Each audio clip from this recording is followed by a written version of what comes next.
हमारे देश के शिक्षा मंत्री की बेटी विदेश में जाकर पढ़ाई करती है और डिग्रियां हासिल करती है।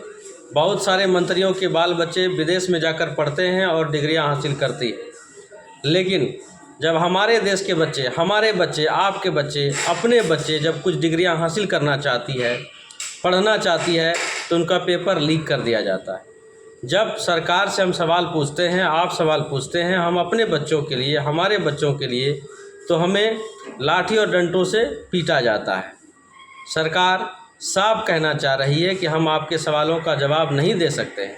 अगर आपका बच्चा मर रहा है तो वो आपकी ज़िम्मेदारी है। अगर आपका बच्चा एग्ज़ाम में फ़ेल हो रहा है तो वो आपकी ज़िम्मेदारी है। अगर पेपर लीक हो रही है तो वो आपकी ज़िम्मेदारी है। सरकार सवालों की जवाब देने से मुकर रही है और हमें लाठी और डंडों से पीट कर दिखाया जा रहा है कि आप हमसे सवाल पूछने के बजाय अपने बच्चों को सवाल पूछें, वो क्यों मर रहे हैं।